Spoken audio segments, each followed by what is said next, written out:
प्रभु यीशु मसीह के महान पवित्र और सामर्थी नाम में आप सभी को प्रेज द लॉर्ड।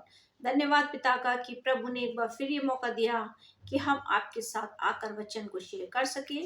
इसके लिए प्रभु हम सबको और आपको बहुत आशीष दे। और मैं प्रार्थना करती हूँ कि प्रभु यीशु मसीह आपसे इस वचन के द्वारा बातचीत करे और आपको बहुत आशीष दे। दोस्तों, आज हम देख रहे हैं और जिन दिनों में हम अभी चल रहे हैं वो है उपवास।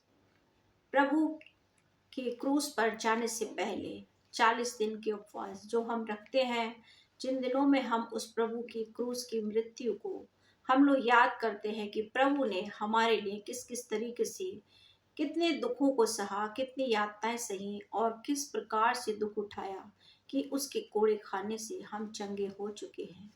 तो हम देख रहे हैं कि उपवास रखना हमारे लिए कितना ज़्यादा ज़रूरी है। और बाइबल के मुताबिक हम देखेंगे कि एक उचित उपवास क्या है। क्या खाना पीना छोड़ना, या अपने कामों पर ध्यान देना, या बाइबल पढ़ना, या वचन का ज्ञान लेना, क्या यही उपवास है? क्या इन्हीं कामों से, इसी प्रकार के उपवास से प्रसन्न होता है हमारा खुदा? तो आज हम बाइबल के मुताबिक देखेंगे कि एक उचित उपवास क्या है।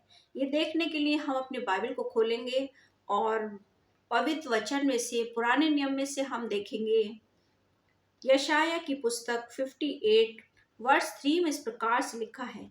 वे कहते हैं, क्या कारण है कि हमने तो उपवास रखा परंतु तूने सुधि नहीं ली, हमने दुख उठाया परंतु तूने कुछ भी ध्यान नहीं दिया।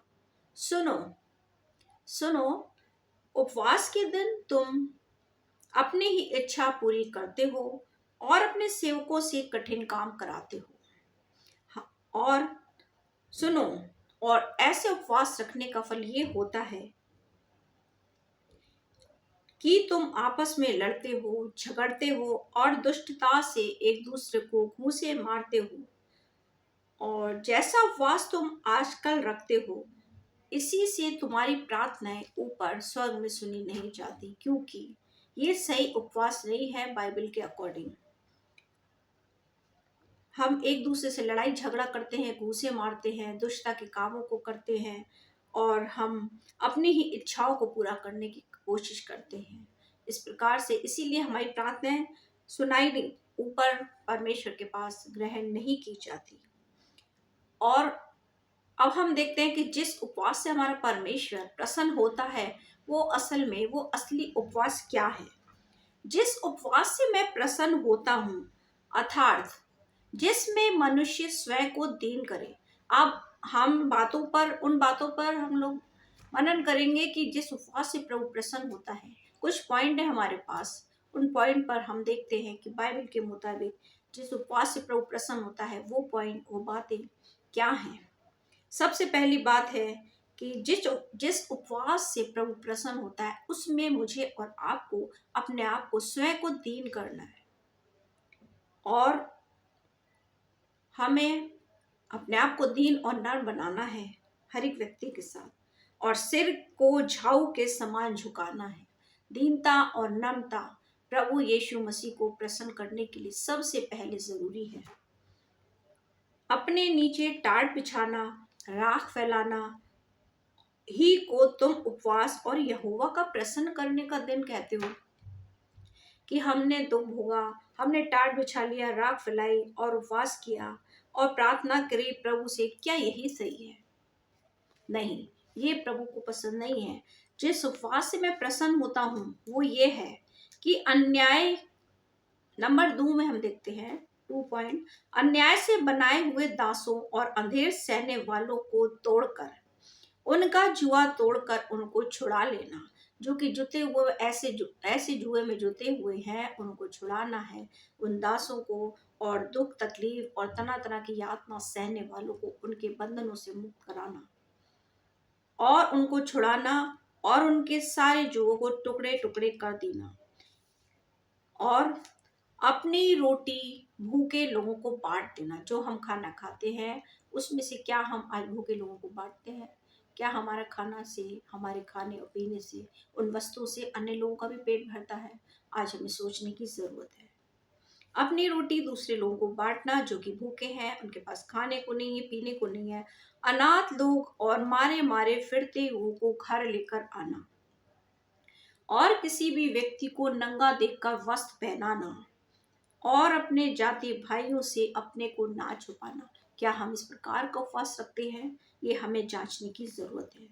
यदि हम ऐसा उपवास रखते हैं, किसी भूखे नंगे की सहायता करते हैं, उसे वस्त्र पहनाते हैं, भूखे व्यक्ति को हमने खाना दिया, नंगे व्यक्ति को हमने वस्त्र पहनाया, और तरह तरह के बंधनों में लोग जो परेशानियों में हैं, उनको हमने उसे छुड़ाकर उनके लिए हमने मदद की, उनकी सहायता की, और हमने अगर यदि ऐसा किया है तो क्या होगा? यदि हम हमारा उपवास करना ये है कि हम लोगों की सहायता करें, मदद करें, भलाई के काम करें, नंगे को वस्त्र पहनाएं, जिसके बाद खाना नहीं उसको खाना दें, और तरह तरह की दया के काम, वो ज़रूरतें जो अन्य लोगों के पास नहीं, यदि हम उसको करते हैं पूरा, तो ये ऐसा उपवास हमारे प्रभु को पसंद आता है। यदि हम ऐसा करते हैं तब क्या होगा?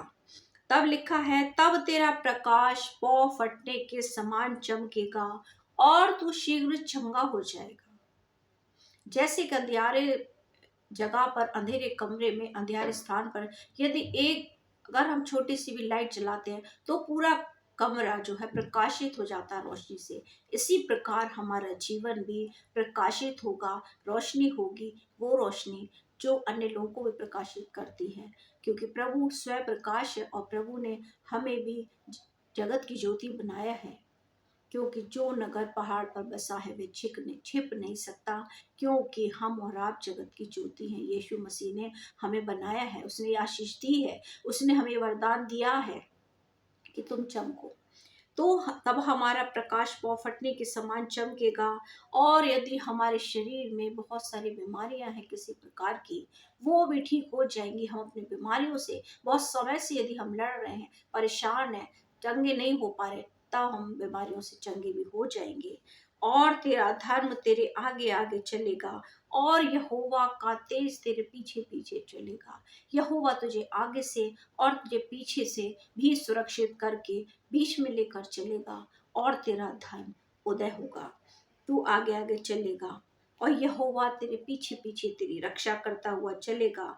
तब तू पुकारेगा और यहोवा सुनेगा। तो यहोवा को पुकारेगा, प्रार्थना करेगा, विनती करेगा, यहोवा तेरी प्रार्थना को सुनेगा और उत्तर देगा। और यहोवा कहेगा कि हाँ, मैं यहाँ पर हूँ। यदि तू अंधेर करना और उंगली मटकाना और दुष्ट बातें बोलना छोड़ दे, उदारता से भूखे की सहायता करे, दीन दुखियों को संतुष्ट करे, अंधियारे में तेरा प्रकाश चमकेगा, तेरा घोर अंधकार घोर सा उजियाला हो जाएगा, और यहोवा तुझे लगातार लिए हुए चलता रहेगा। यहोवा परमेश्वर ऐसे व्यक्ति को लगातार अपने साथ लेकर चलता है, जो अपने कार्यों के द्वारा, अपने जीवन के द्वारा प्रभु को महिमा देते हैं, और वो जीवन जीते हैं जो प्रभु को पसंद करने आने वाला होता है। ऐसा जीवन जीना, ऐसा उपवास करना जो प्रभु को पसंद है, जिसमें व्यक्ति स्वयं को नर्म करे, दीन करे, और भूखे लोगों की सहायता करे, और उनको, गरीबों को, तुच्छ लोगों को, जिनका कोई सहारा नहीं, उनको सहारा दे। ये हमारा दोस्तों आज हमारा उचित और सही उपवास ये है। ये नहीं है कि हमने राख लगा ली, टाट बिछा लिया, और हमने उपवास रखा, खाना खाना छोड़ दिया, और हमने दुआ की, प्रार्थना की, और फिर हम बैठ गए। नहीं, हमें ऐसे कामों को जो बाइबल के अकॉर्डिंग हमारे लिए उचित उपवास की श्रेणी में जो सही काम आते उन्हें करना है, और ऐसा उपवास रखना है जो हमारे प्रभु को पसंद आए। आशा करती हूँ इस बात के द्वारा, इस वचन के द्वारा आपने इस वचन को स्वीकार किया है। प्रभु इस वचन को सुनने, समझने और ग्रहण करने और इसके मुताबिक चलने की आपको मदद करे, सहायता करे। God bless you.